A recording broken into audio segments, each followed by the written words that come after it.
ఈరోజు మనం చూస్తున్న భారతదేశం అనే మహానాగరికత ఒక్క రోజులో ఏర్పడలేదు.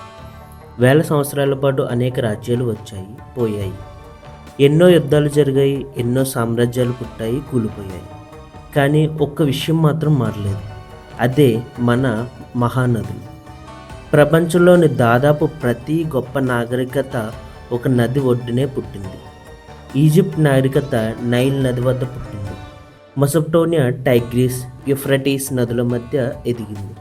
అలాగే భారతదేశ నాగరికత కూడా తన గొప్పదనాన్ని నదుల నుంచే పొందింది. గంగా, సరస్వతి, సింధు, గోదావరి, కావేరి, బ్రహ్మపుత్ర.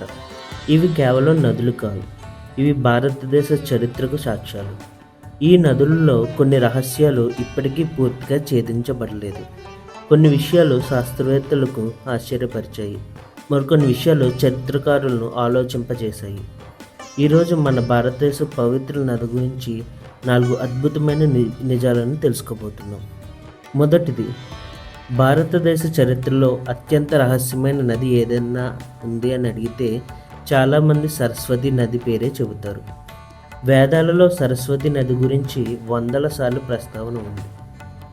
ఋగ్వేదంలో సరస్వతిని నదులలో గొప్ప నదిగా వర్ణించారు. అంత గొప్ప నది అయితే ఇప్పుడు ఎక్కడ ఉంది?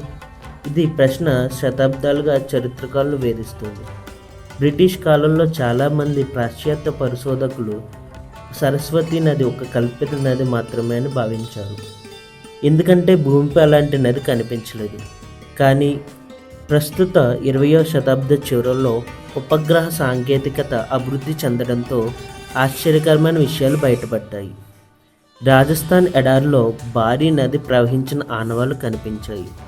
ఇస్రో ఉపగ్రహ చిత్రాలు పరిశీలించినప్పుడు వేల సంవత్సరాల క్రితం ఒక పెద్ద నది ప్రవహించిన మార్గం స్పష్టంగా కనిపించింది.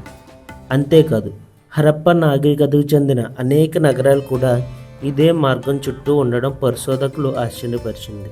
కొంతమంది భూగర్భ శాస్త్రవేత్తల ప్రకారం హిమాలయాల నుండి వచ్చే కొన్ని నదులు తమ మార్గాన్ని మార్చుకోవడంతో సరస్వతి క్రమంగా ఎండిపోయి ఉండవచ్చు. ఒకప్పుడు భారతదేశంలో అత్యంత గొప్ప నది ఈరోజు భూమి అడుగున దాగిపోయింది. ఇది చరిత్రలోని అత్యంత పెద్ద రహస్యాల్లో ఒకటి. ఇక రెండవది గంగా నది. శాస్త్రవేత్తలు ఆశ్చర్యపరిచిన పవిత్ర జలం. గంగా నది గురించి మాట్లాడినప్పుడు మనకు ముందుగా గుర్తొచ్చేది ఆధ్యాత్మికత.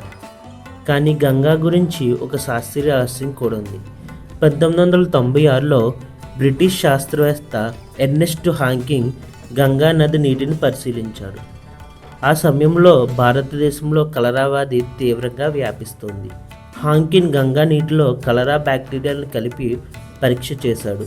ఆయన ఆశ్చర్యపోయాడు, ఎందుకంటే ఇతర నదుల నీటిలో బ్యాక్టీరియా వేగంగా పెరుగుతుంటే గంగా నీటిలో మాత్రం అవి ఎక్కువసేపు జీవించలేకపోయాయి. ఈ పరిశోధన ప్రపంచవ్యాప్తంగా ఆసక్తిని కలిగించింది. తరువాత శాస్త్రవేత్తలు గంగా నీటిలో బ్యాక్టీరియోఫేజ్ అనే సూక్ష్మ వైరస్లు ఉండవచ్చని గుర్తించారు. ఈ వైరస్లు హానికరమైన బ్యాక్టీరియాను నాశనం చేస్తాయి. అదే కాకుండా హిమాలయాల నుంచి వచ్చే ఖనిజాలు కూడా గంగా నీటికి ప్రత్యేక లక్షణాలను అందిస్తాయని భావిస్తున్నారు.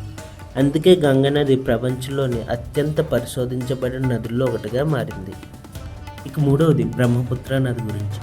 హిమాలయాలు ప్రపంచంలోనే అత్యంత యువ పర్వతాలు. ఇవి ఇప్పటికీ ప్రతి సంవత్సరం కొద్దిగా పైకి పెరుగుతున్నాయి. కానీ బ్రహ్మపుత్ర నది ఈ పర్వతాల మధ్య తన దారి ఎలా ఏర్పరచుకుంది? అదే ఆశ్చర్యం. భూగర్భ శాస్త్రవేత్తల ప్రకారం బ్రహ్మపుత్ర నది మార్గం హిమాలయాల ఏర్పాటుకు ముందే ఉండి ఉండవచ్చు. పర్వతాలు క్రమంగా పైకి లేస్తున్నప్పుడు నది కూడా తన ప్రవాహ శక్తితో రాళ్లను కోస్తూ ముందుకు సాగింది. లక్షల సంవత్సరాల పాటు జరిగిన ఈ ప్రక్రియ వల్ల ప్రపంచంలోనే అత్యంత లోతైన లోయల్లో ఒకటి ఏర్పడింది. అదే యార్లుంగ్ స్పాంగో గాజ్. కొన్ని ప్రాంతాల్లో ఇది గ్రాండ్ క్యాన్యన్ కంటే కూడా లోతుగా ఉంటుంది. ఒక నది పర్వతాలను కోసుకుంటూ తన దారిని కొనసాగించడం నిజంగా ప్రకృతి అద్భుతమే. ఇక చివరిది సింధు నది. ప్రపంచ విజేతను ఆపిన నది.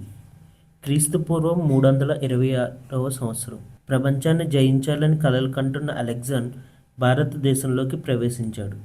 అతను అప్పటి వరకు దాదాపు ప్రతి యుద్ధంలో విజయం సాధించాడు. కానీ భారతదేశంలో పరిస్థితులు భిన్నంగా ఉన్నాయి. విపరీతమైన వర్షాలు, అపారమైన నదులు, తెలియని భూభాగం. సింధు నది వ్యవస్థ అతని సైన్యాన్ని పెద్ద సవాలుగా మారింది. సైనికులు తీవ్రంగా అలసిపోయారు. ఇంకా తూర్పు వైపు వెళ్తే మరింత పెద్ద రాజ్యాలు ఉన్నాయని తెలుసుకున్నారు. దీంతో వారు ముందు వెళ్ళడానికి ప్రయత్నించిన ఈ నది వల్ల అది అసాధ్యంగా మారింది. ప్రపంచ విజేతగా పేరుగాంచిన అలెగ్జాండర్ తన సైన్యాన్ని వెనక్కి తిప్పాల్సిన పరిస్థితి వచ్చింది. ఒక నది వ్యవస్థ చరిత్ర యొక్క గమనాన్ని మార్చేసింది. సరస్వతి నది రహస్యం, గంగా శాస్త్రీయ అద్భుతం, బ్రహ్మపుత్ర శక్తి, సింధు చరిత్ర. ఈ నదులు కేవలం నీటి ప్రవాహాలు కాదు, ఇవి భారతదేశ ఆత్మ. వేల సంవత్సరాల నాగరికతను మోసుకువచ్చిన జీవనదులు. ఇలాంటి అద్భుతమైన చరిత్ర, రహస్యాలు, పురాణాలు మరియు నిజాలను తెలుసుకోవాలంటే మా ఛానల్ని సబ్స్క్రైబ్ చేయండి. జై హింద్.